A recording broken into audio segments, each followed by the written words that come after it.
Aconteceu muita coisa nesse sábado, dia 18 de junho, hein, pessoal? Vou mostrar tudo para vocês muito rápido. Então vamos lá. Primeira coisa, Bolsonaro vai perder e não vai fazer bosta nenhuma, diz Calil. Então ele foi perguntado pela revista Foco sobre essa questão do golpe do Bozo, que o Bozo está anunciando aí aos 4 cantos, e ele respondeu o seguinte: Bolsonaro não vai fazer nada, não vai fazer bosta nenhuma. Ele grita em microfone no cercadinho e faz cara feia.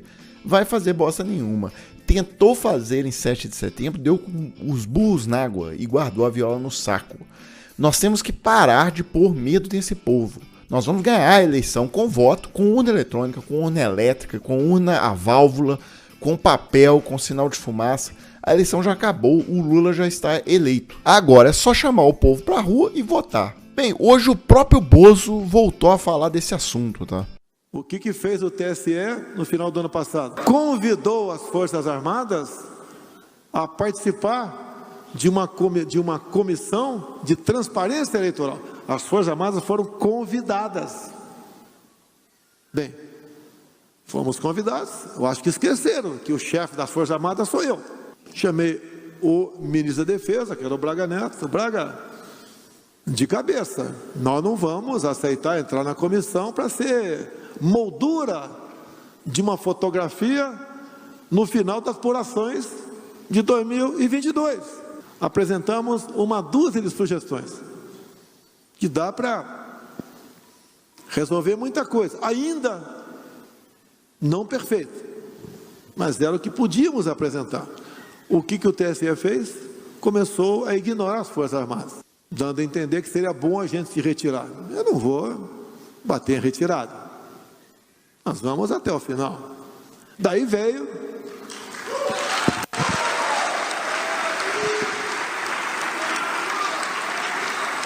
o senhor Fachin e falou que eleições são questões para forças desarmadas.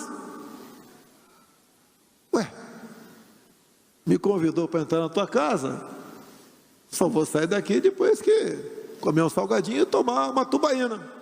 Sem comentários, né, pessoal? Eu vou seguir aqui. Mário Frias, na Folha de São Paulo, né? Mário Frias posta foto de O Poderoso Chefão e diz que família mafiosa o representa. Então ele botou lá a foto da família do Don Corleone, né, que era um mafioso, tal, corrompia os agentes, a polícia, corrompia o judiciário, matava gente e tal. Ele botou a foto do mafioso e falou que ele se identifica muito com essa família mafiosa. Olha...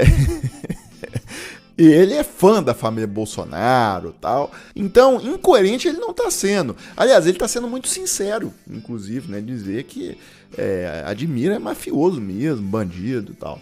Bem, pessoal, mudando de assunto, eu vou para esse que foi, na verdade, esse vídeo teve só na página do Metrópolis, no Twitter, né, em uma das redes sociais, 1.200.000 visualizações até agora, tá? E nas primeiras 24 horas. O Lula resolveu falar de um assunto que não tinha nada a ver, ninguém chamou ninguém perguntou nada pra ele, e ele resolveu puxar o negócio lá do sequestro do Abílio Diniz, tá? Vou mostrar aqui pra vocês.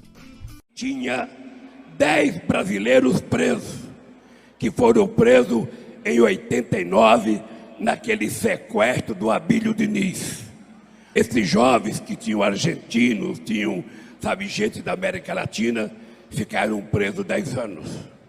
E teve um momento que eu fui conversar com o Fernando Henrique Cardoso, porque ele estava em greve de fome. E eles iam entrar em greve seca. A greve seca é você ficar sem comer e sem beber. E aí a morte seria certa. E eu então fui procurar o ministro da Justiça, chamado Renan Calheiros. Ele falou para mim: presidente, na época era só Lula. Ô Lula, vai conversar com o Fernando Henrique Cardoso, que eu tenho toda a disposição de mandar soltar o pessoal.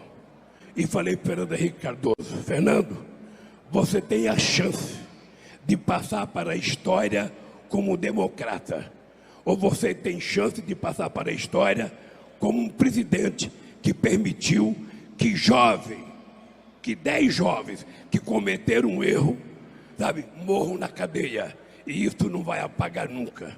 E o Fernando Henrique Cardoso falou para mim: Lula, se você for conversar com eles e eles acabar com a greve de fome, eu solto eles. E eu fui na cadeia dia 31 de dezembro, conversar com os meninos e falei, olha, vocês vão ter que dar a palavra para mim. Vocês vão ter que garantir para mim que vão acabar com a greve de fome agora e vocês vão ser soltos. E eles respeitaram a proposta, pararam a greve de fome e foram soltos, e eu não sei aonde que eles estão agora. Bem, esse foi o assunto mais comentado do dia nas redes sociais. Eu tive até que pesquisar, porque eu não conhecia esse assunto direito, mas já que o Lula resolveu trazer isso de volta, né? Bem, mas antes eu queria já falar sobre a conclusão.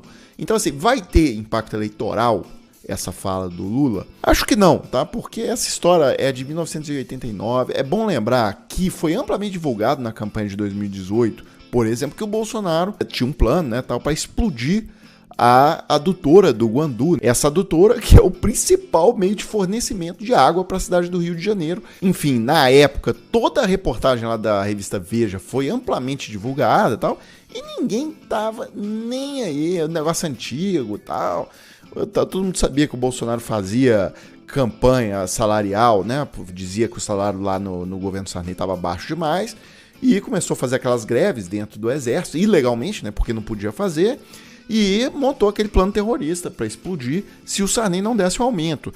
E ninguém tava nem aí para essas histórias antigas, sabe? Então não sei se essa história aí do Abílio Diniz vai ter repercussão, mudar o voto de alguém. Mas voltando aqui para explicar o caso aí da fala do Lula, né? Eu peguei aqui uma reportagem de 1997 da Folha de São Paulo que explica bem isso aqui. Então é o seguinte, o Abílio Diniz, dono do Grupo Pão de Açúcar, um bilionário brasileiro, foi sequestrado em 1989, quando dirigia no bairro Jardim Europa, na capital, São Paulo. Bem, quem eram os sequestradores, tá? Eram 4 chilenos, 3 argentinos, 2 canadenses e 1 brasileiro. E eles pertenciam ao MIR, Movimento Esquerda Revolucionária, né? Que era um dos movimentos que lutava, de luta armada, contra a ditadura do Pinochet no Chile. Bem, isso era muito comum, foi muito comum na toda a América Latina, não só no Brasil, né?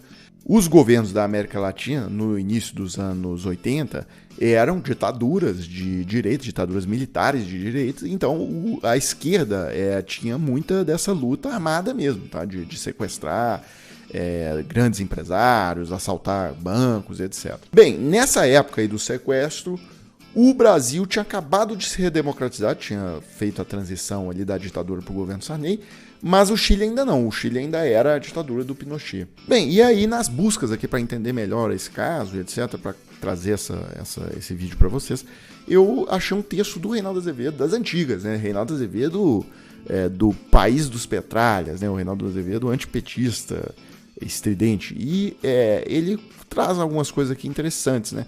Que depois desse sequestro, os sequestradores foram presos aqui no Brasil, ficaram lá no Carandiru 10 anos, e o Eduardo Suplicy iniciou uma verdadeira cruzada internacional pela libertação desses bandidos aí, desse pessoal.